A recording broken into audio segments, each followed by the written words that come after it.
When the holidays start to feel a bit repetitive, reach for a Sprite Winter Spiced Cranberry and put your twist on tradition.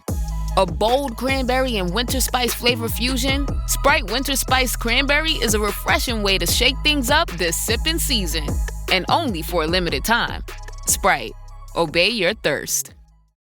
Every who down in Who Newville liked the holidays a ton. But where to get great prices on gifts, they had no idea. None. They searched and they searched for great gifts under $25. Gifts for spouses and friends and even their toddlers. When suddenly one who shouted, Walmart has what you want, knowing they have Lego, Tree Hut, and low prices to flaunt. So they enjoy the holiday season as who's often do. Cheering and shouting, Walmart has incredible gifts. Who knew? Find gifts they'll love under $25 at Walmart.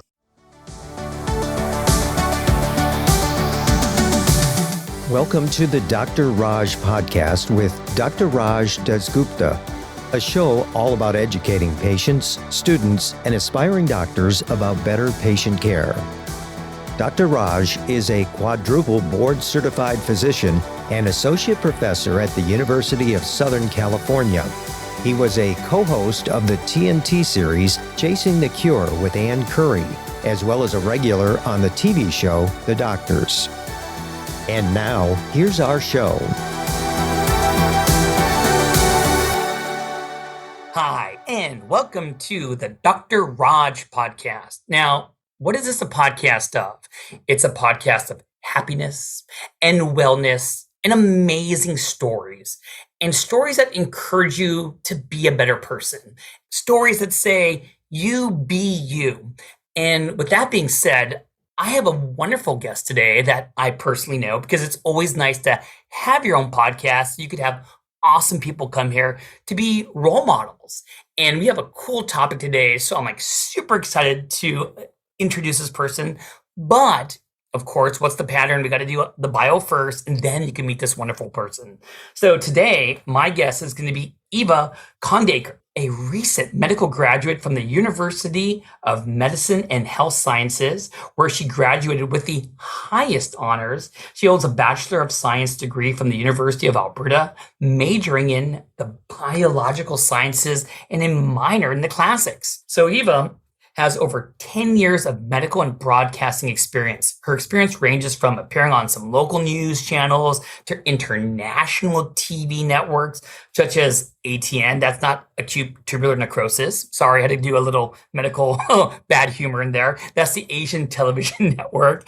Eva was crowned Miss Canada Galaxy International in 2007, Miss Alberta in 2007, Miss Supermodel South Asia 2006. She also went on to represent Canada on an international platform and placed first runner-up, and was also awarded Best in Swimsuit and Interview.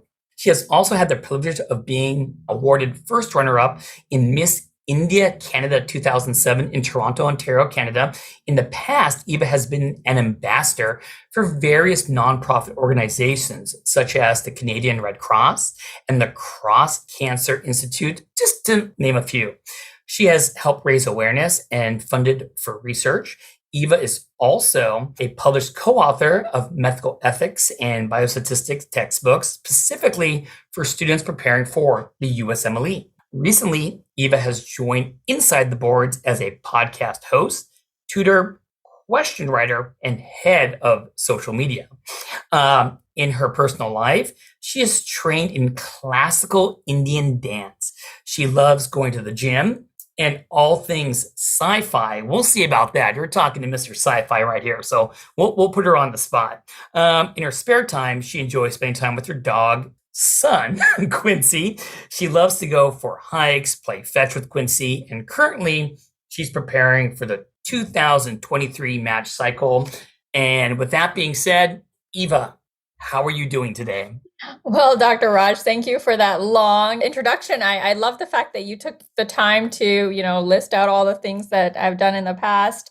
And LOL at ATN. I told you I was going to go off script. I can't resist. One thing that we have in common is that we share this passion for medicine. And of course, I'm reading it like I don't know what you're doing. We've done dorky medical podcasts in the past, and I just really love your personality because you are what I think about you be you. And I think that's your best quality beyond other things. But, when we're not doing dorky medicine, I sometimes socialize with you and I hear little things about your past. I always have to be like, are you just messing with me? Like, you're really a beauty queen. You did these things. And I just thought it would be interesting because we kind of have the same background. We're both brown, you know what I mean? And I wanted to hear how you did these things. Is that cool? Can we do that? Of course. And you know what? Thank you so much for having me on here, Dr. Raj. Like you're such an amazing mentor to me. You're such a talent. You're a powerhouse.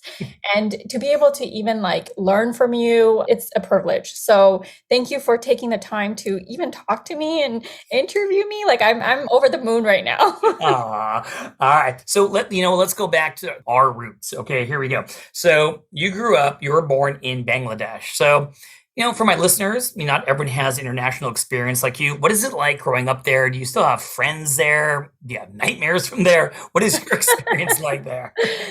Well, growing up in Bangladesh was a special experience.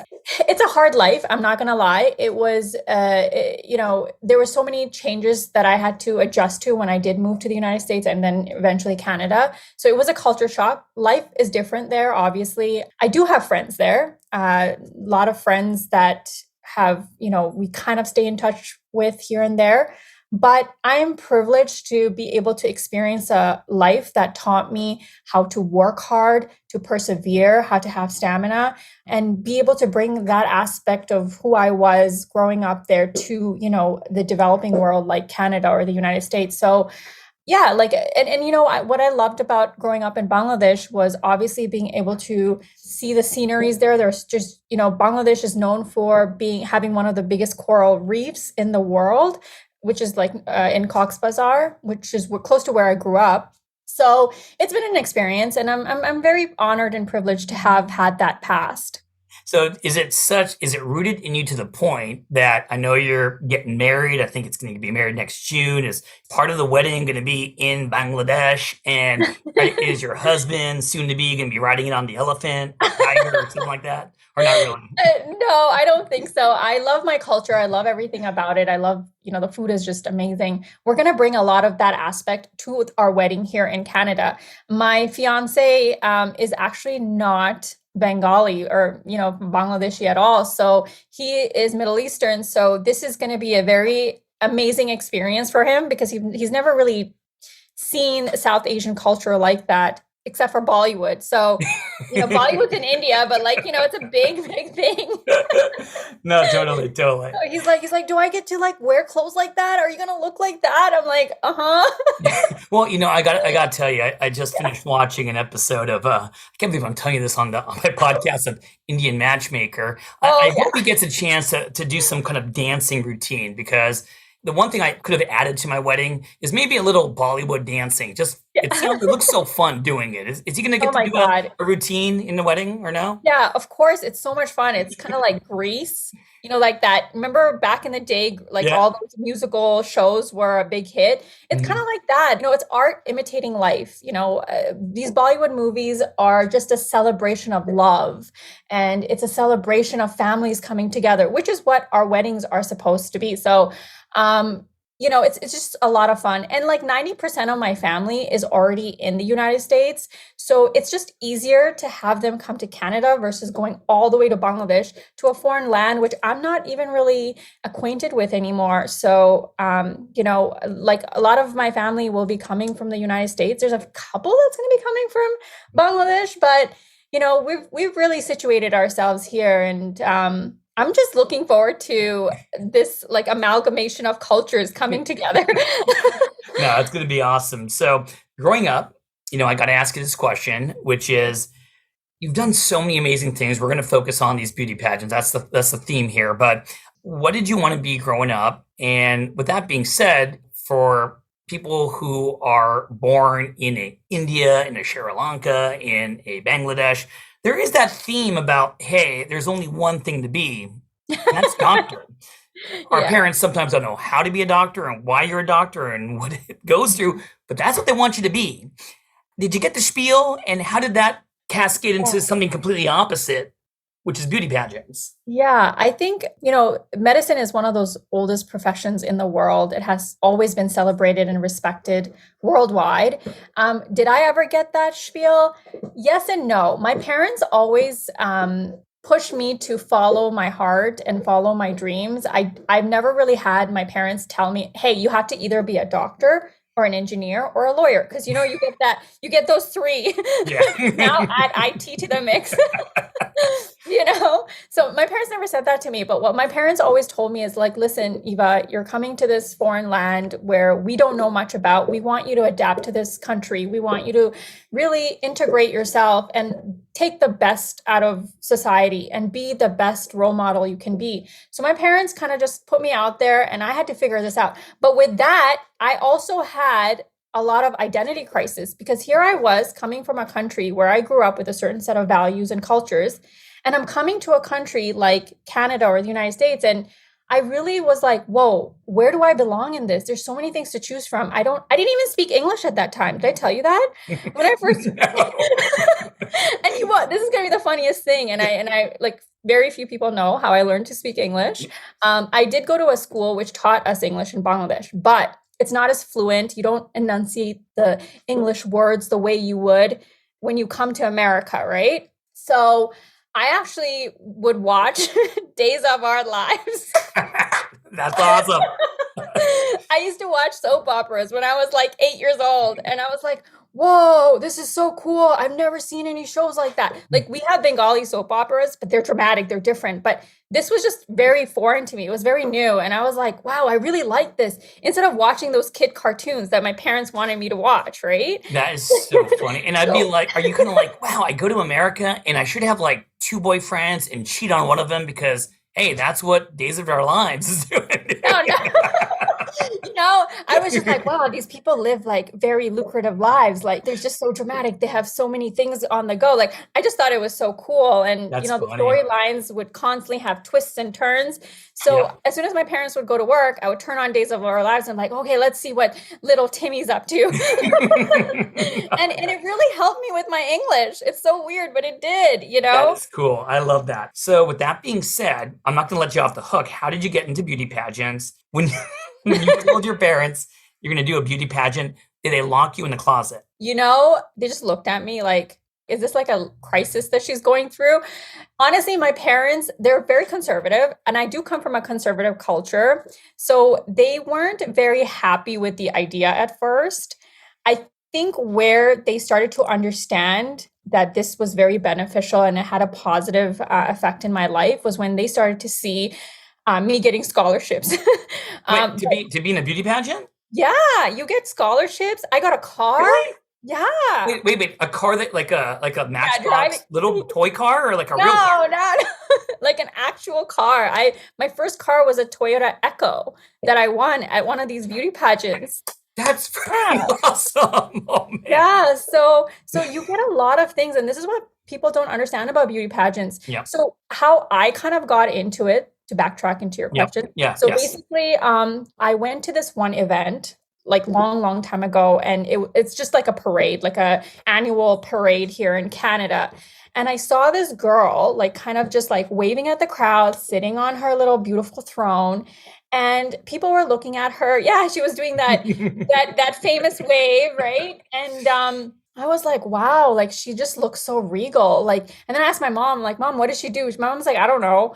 But she was chosen by the community to represent the community. And you have to do a lot of voluntary work to get to that level. So she's very important. So I was like, well, I want to be important just like her, So then I kind of would look into this stuff and I was like, no, I don't feel like I'm confident enough to get into something like that. It's funny because you think I'm an extroverted person, which I am.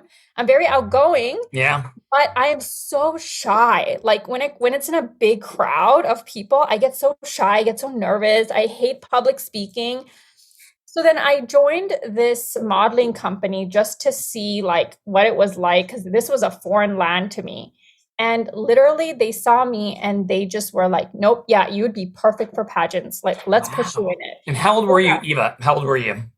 I was 18 years old, like 17, 18 years old at that time. Gotcha. And my first pageant I ever entered, it wasn't even really a pageant. It was more like a talent scout. It was the Miss Teen Edmonton pageant. Oh, Edmonton cool. is like Okay. the city that I was living in Canada, Alberta. So I entered that, and out of 300 applicants, I placed top 10. Nice.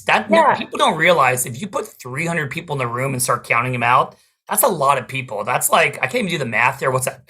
That's in the top, like 1 percentile. Good for you. And I don't know why they chose me even till today, but it was basically a panel of judges that was comprised of multiple different people, like police officers, psychologists, mayor, and so, like different dignitaries from different parts of our community that are very important, obviously. And they just kind of were like interviewing us, and I was chosen as one of them. And that kind of opened up my first sort of look into pageantry. And, growing up, if you look at the Indian culture, there are so many beautiful girls that have gone through pageantry. Like when I was growing up, I grew up watching people like Aishwarya Rai, Lara. Oh yeah, she won something huge. She's like Miss the World. premier, most beautiful person. Wow. Yeah, Okay. she was like on Times Magazine called the beautiful woman in the world.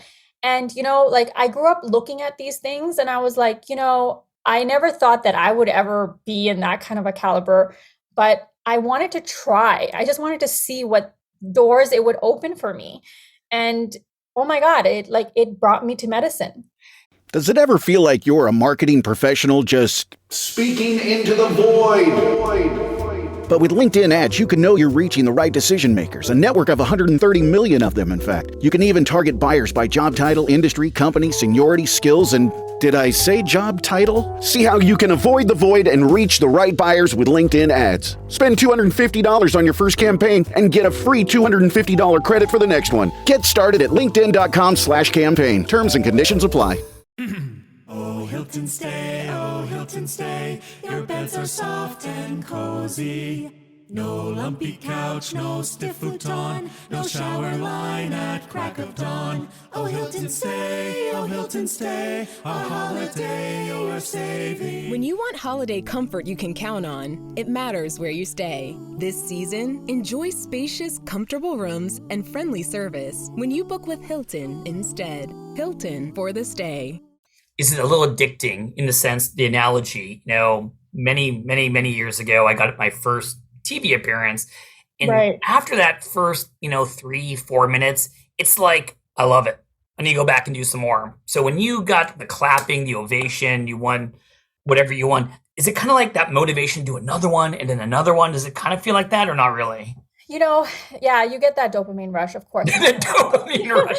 Good. Throw it in there, girl. Throw it in there. No, it wasn't really that moment. That was a very big moment for me when you win, obviously. But I think the moments that really resonated with me and that really touched me was more my community involvement. Oh, nice. And I'm not making this up. I'm not trying to sound all like altruistic or anything. Yeah, but okay. It really did.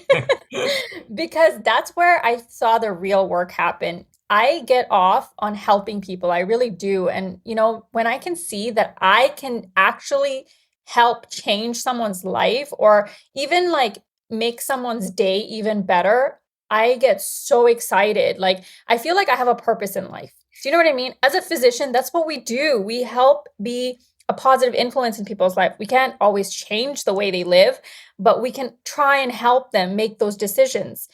And so that's how I felt in that moment. I was like, holy crap. And what was analogous to that kind of work is obviously medicine as a physician. And this is where I was kind of pulled that way. But no, it was never like those winning moments. And I know a lot of girls, they do get addicted to pageants because it's just like that feeling of just wanting to win, right? Yeah, but that wasn't it for me. That's why I retired from pageantry a little bit early. I won a few pageants. I was going as high as I could into the internationals. And then they wanted me to get into the bigger international pageants, which was the Miss World. Yeah. I was prepping for that at that time.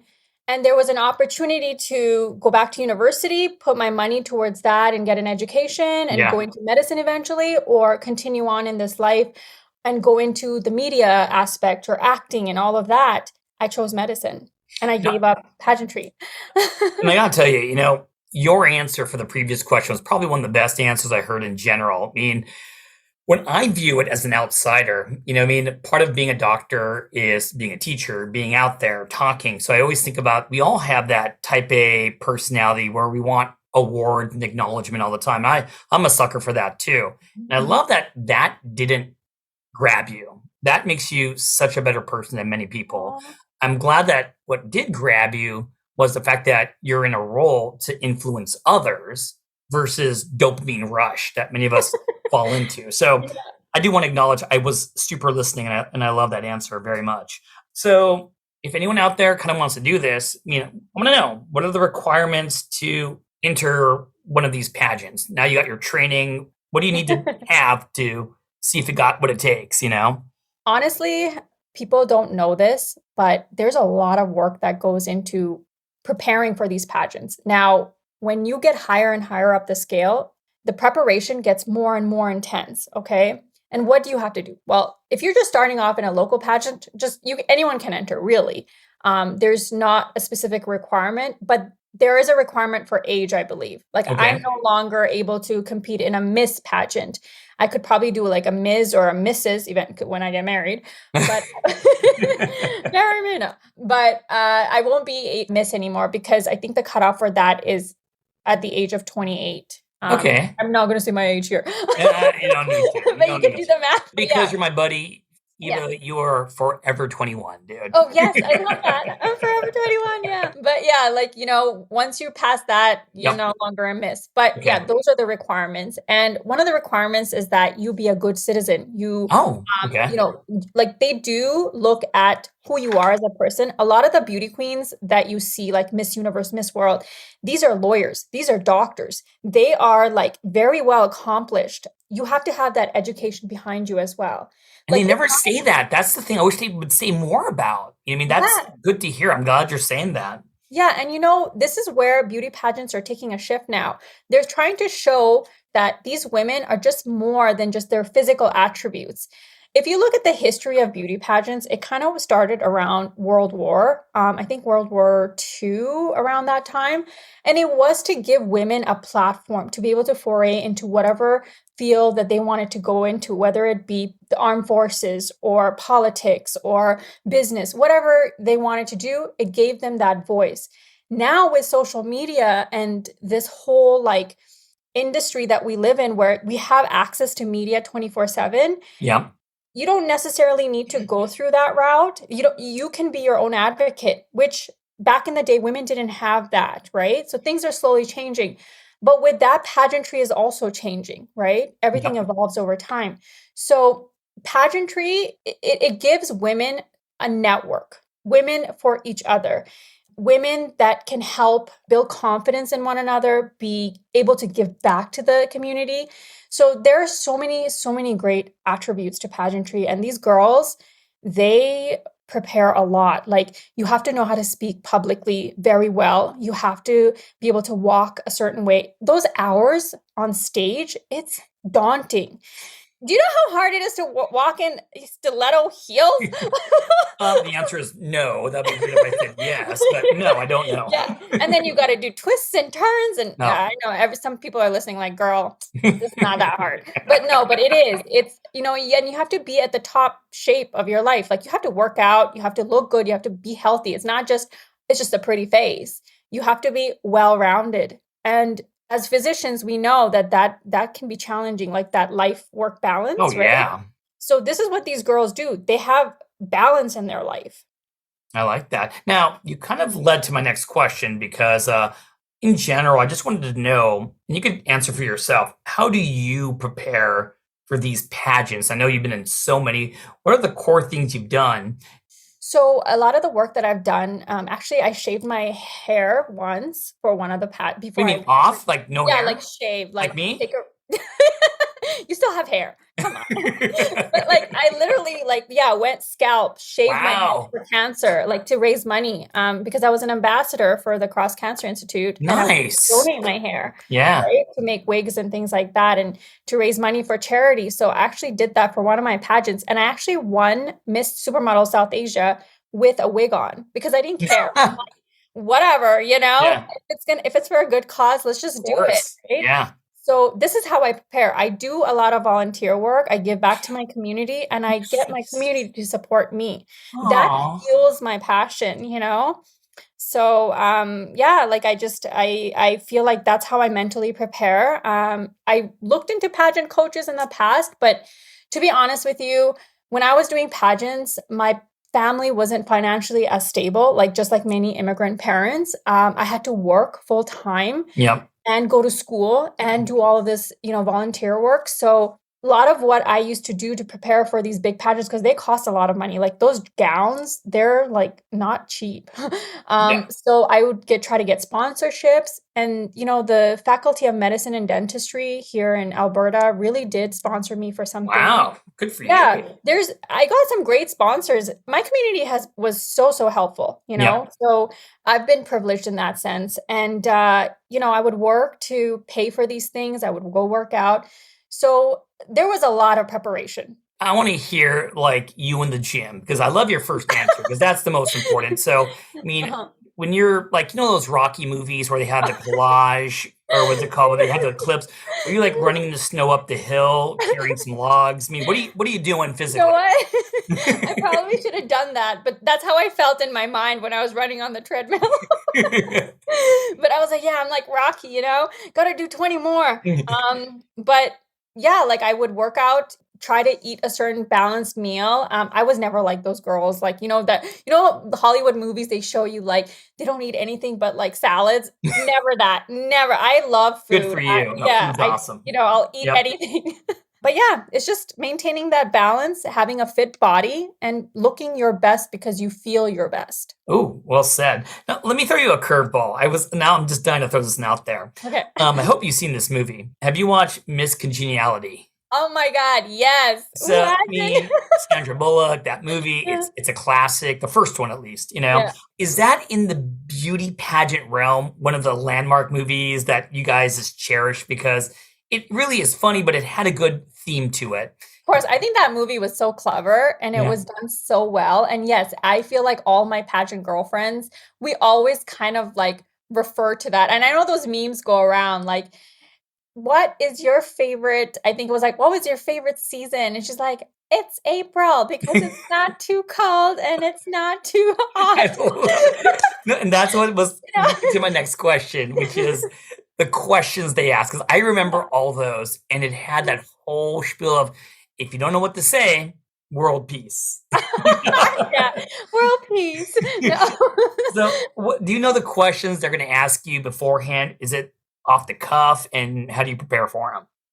Absolutely not. You don't know the questions, but some of the questions you can prepare for, as in all the questions that they ask you are rhetorical questions. And a lot of the questions are just like when we were going into medical school, the MMI interviews or like those little interviews that you have with, the medical directors and whatnot, or the dean. They're just like that. They're not going to ask you anything that is gut wrenching. Actually, I take that back. Recently, they've been asking a lot of political questions on these big platforms like Miss Universe. Like somebody asked one of the girls about COVID, and I was like, "Girl, like, ouch. yeah." I was like, "That's like even like our prime minister, the president can't answer that question, Yeah. right?" So some of them are hard, but these questions are catered to get a taste of who you are, to see your personality, how you think on the spot. It doesn't have to be like absolutely perfect. You just want to try your best and just show them kind of like who you are. So how did I used to prepare for these? Literally, I would just talk to my mirror. Oh, nice. I would talk to Yeah. my mirror. I would get my mom to like ask me a bunch of questions, and it would just be back and forth, like having a conversation, just like I am with you right now. And I would look at the mirror and I would say, "Hello, I'm Eva." And I would just like talk to myself and just like see how I looked, how I sounded. And I feel like this is how I would prepare. Just ask myself a lot of questions. I was very honest with who I was. And I just used my life experience and I tried to answer those questions the best of my abilities. But those winning questions, those questions on stage, you never know what they're going to ask. Oh boy, you got me into this now. I want to throw it back to medicine. I think that this is a great quality that you had and have to prepare for interview questions, being on the opposite side of things. sometimes you kind of, I'm listening where, are you going to go to your generic answers? Are you going to go to Oh, the world peace type answers? You know what I mean? absolutely not. And I think that, sometimes, hey, we all like to help people as physicians. If you didn't want to help people, then you're definitely in the wrong position. But I like what you just said, Amy. I really look for just be yourself, because Yeah. I'm sure sometimes you feel judges have a BS detector and you're like, uh-oh, Oh, yeah. they're going to detect that one. And it's the same thing here. And I know you're applying for residencies, and take all what you just said and carry it over to your residency interviews, because they will help you. Yeah, you're so right, Dr. Raj. And that's true. Like the people that are asking you those questions, you have to understand they're like professionals in their field and they know exactly a bullshitter. Yep, there you Well, go. just yeah, like you said, just be yourself. So, hey, let's go back to Bangladeshi, Indian roots, and all that kind of stuff. So, after you won titles, you're in the peak of you being you. What did your community, how did they react to winning the titles? You know what I mean? And we talked about this off stage, that, hey, Yeah. part of the competition is wearing a bathing suit. That's just the way it Yeah. is. And I have two girls. I'm a dad, I have a beautiful boy too. But, Mhm. my daughter's wearing a bathing suit. People are like clapping, and I hope it's more only just clapping. But how did your community react to that? Your parents react to that? I'll be honest with you. There were mixed feelings about me in a bathing suit. Were people happy for me? Yes, a lot of people were very happy for me. A lot of people were very proud and honored that I was the first Bangladeshi Canadian girl to have an international title like Miss Canada Galaxy International, or be able to go at an international level and represent my province or my country. So a lot of people were extremely proud and honored that this was happening for me. But there was a lot of people that kind of didn't like that idea. And they didn't like that idea because of my religious background and my culture. And they were just like, well, it's inappropriate to be wearing a bathing suit, Yeah. despite everything that she's doing. And a lot of people get fixated on that aspect. Like, why are you showing your body? What does that have anything to do with it? Whether you have a religious background, like certain religious belief or not, some people get fixated on the idea that this is sexist to women, Yep. right? Yeah. And I understand that, but this is also the part of, our society where we need to welcome everything. Like, we need to welcome people's differences, because we live in a world where we have so many amazing and unique people. Instead of trying to get everybody to conform and to be a certain way, we need to celebrate the differences. Now, why am I talking about this when it Mm. comes to bathing suits? Well, that's just it. Sometimes confidence and beauty is not just, it can be conveyed in other ways. Being confident and having a good, healthy lifestyle is what the swimsuit competition is supposed to represent. As physicians, we're constantly advocating, lower your sugar, work out. We're talking about exercise all the time, right? So if you're fit and you have a good body, it doesn't have to be a six pack and you're muscular. It doesn't have to be that. But if you can be whatever shape you are, go out and flaunt it. That is not only good for your body, it's also good for you mentally. And it boosts your self-confidence. And that's what that round is trying to portray. It's trying to give encouragement to women to celebrate whatever shape and size we are. I understand, like, Yeah. a lot of the time you see these like perfect model looking girls, but if you start seeing different pageants, and not every pageant is the same, right? So different pageants celebrate different types of body and body types. It's just to allow you to be confident in the skin that you're in. Yeah, so I did have some backlash from my community, but over time, now everybody approaches me and I feel like it's always been positive, because they're like, wow, you did so much and you're at this position where you're a physician now. You just graduated from med school, you're going into residency. Like, if this can do this much for you, we're for it. So I Yeah. feel like society is evolving now. And you're so right, because even let's just talk about us. When I first met you, of course, you're on a platform that I believe in, teaching board exam stuff. And when you just hear the one liner, you're in all these beauty pageants, I'm like, cool. You know what I mean? But now that I've got to know you and you explain things so well, it's more than just a beauty pageant, because you're right. I mean, people tend to stereotype. I stereotype. And you just hear the word beauty pageant. Okay, it's a bathing suit, it's a trophy, it's type A personality. But there's so much more. And I love how you just kind of said that the way you kind of connected it to medicine Yeah. and making you a better doctor. I know. I dig it. It's about celebrating your personal freedom. Women need to be however they want to be. Celebrate if they want to have not, if they want to show every aspect of their skin, power to them. Yeah. I think this is why we're seeing these civil rights movements, or not even just civil rights, human rights movements throughout the world, right? Like Iran. Yeah, Iran is a great example. I'm going to start right there. I mean, I watched, what's going on in Iran with my wife, and you can't help but cry when you see these women standing up for themselves. And I don't know if you purposely did that in our conversation. No, but exactly. Iran, like you said, it's a perfect example. You have to allow women to be who they are. If they want to dress without, head covering, or if they want to cover their head, it is their personal choice. Yeah. And this is what pageantry does. It gives women freedom to choose to be who they want to be. Now, I want to ask you one more question, but just I was watching, I think it was CNN last night, and there was a woman who was older in age, standing up for what was going on in Iran, and it just makes you cry. Even with all the stuff going on, people yelling at her, she, at her older age, when you see this, you're like, oh my God, you're amazing. I hope I'm courageous like you when I get older, man.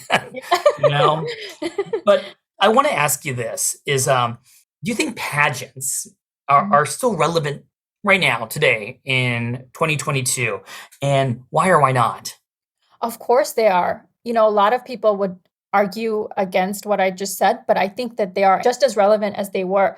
When you allow women to celebrate who they are, okay, you're going to see a better community, a better sense of self-growth. You're going to see women just being able to be who they are. And this is what pageantry is about. They're just as relevant as they were during when they first started till now. Things haven't really changed as much, right? Women are still not achieving just as equal rights as they should have, especially living in 2022, right? Nope. You're 100% right. We're not 100% full there. So I feel like us women, we need to advocate for one another. And pageantries, they do just that. They give you that platform. Whether it be to celebrate your physical beauty or to help you get into that field that you want to go into, it will give you an opportunity. And that is the most important thing. So yes, 100%, they're still relevant. I love it. And this is a good thought question right here. This is one of my favorite ones. If there was a DeLorean time machine, like in Back to the Future. Well, you said you were the sci-fi queen, so I'm not going to put you on the spot. If you could go back in time, what would you tell your younger self? I would tell my younger self, don't you worry, girl. Everything's going to be all right. Little Bob Marley right there. Yeah, right. That's literally what I would tell myself. Because, when I was going into medicine, or even just like changing my careers, I was so nervous.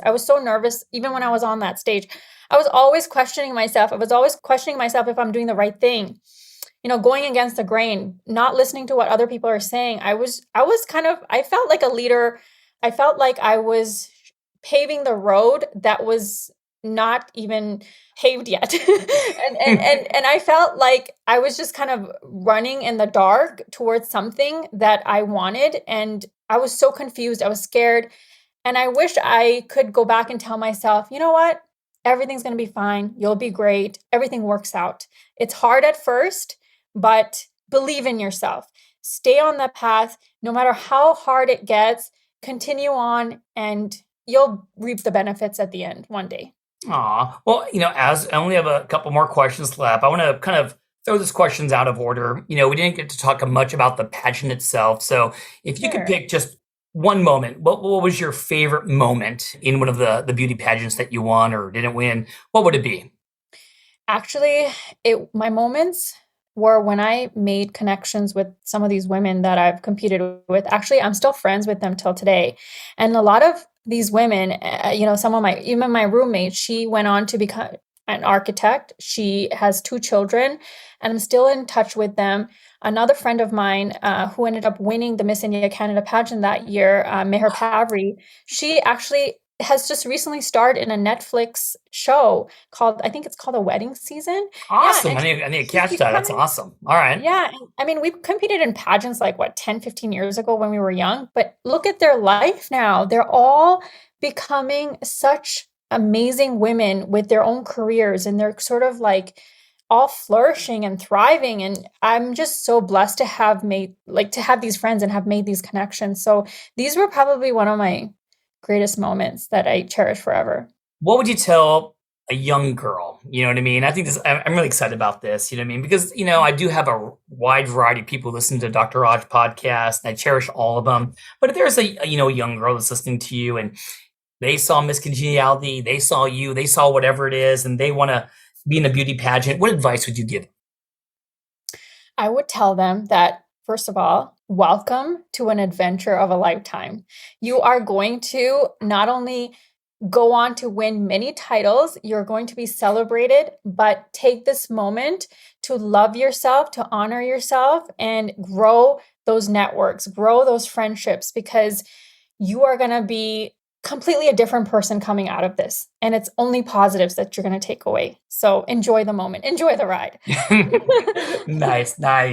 And, this is going to be my last question, but, someone's going to super enjoy this podcast for so many reasons. If someone wants to learn more about you, how do they find you? Can you give some social media stuff? And of course, we're going to put this in the show notes, but just yell out a couple ways they can find you. Well, they can always email me at eva@insidetheboards.com, or my personal email, which is my last name, but without the R. So it's KHONDAKE@ualberta.ca. Or they can even find me on Instagram. The only real big platform that I, like social media that I really use is my personal Instagram account, which is Dr. Evil, from Austin Powers. I love it. I am a dork, I know. But it's basically Dr. EVA and then Al. Instead of evil, it's eval, like Eva. Yeah. I tried. And I'll say this, it's kind of ironic because you are so far from evil. You are, I would say, this epitome of goodness. And the more I get to know you, the more I love it. And let me just close off by saying that, you are just as beautiful on the outside as you are on the inside. And I really enjoyed doing this podcast. And like I told you, me and you, we didn't need to practice because you're just awesome at this. And I really think people are going to learn and enjoy it. So thank you, Eva, for being on the Dr. Raj podcast today. Oh my God, Dr. Raj, thank you for everything that you do. And you're such an amazing person, and you're an amazing teacher, mentor, and doctor. You're the best. And thank you, everyone out there, for listening to the Dr. Raj podcast again this week. I hope you had a blast. As you can tell in my voice, I always have a blast. And hey, in 2 more weeks, we have another one coming up that hopefully will be another inspiring story. See you folks soon. Thanks for listening. This has been a production of Ars Longa Media. Our producers are Madison Linden and Chris Brightigan. Our executive producer is Dr. Patrick Beeman. This podcast is for educational purposes only and not intended for medical advice. Ars Longa, Vita Brevis.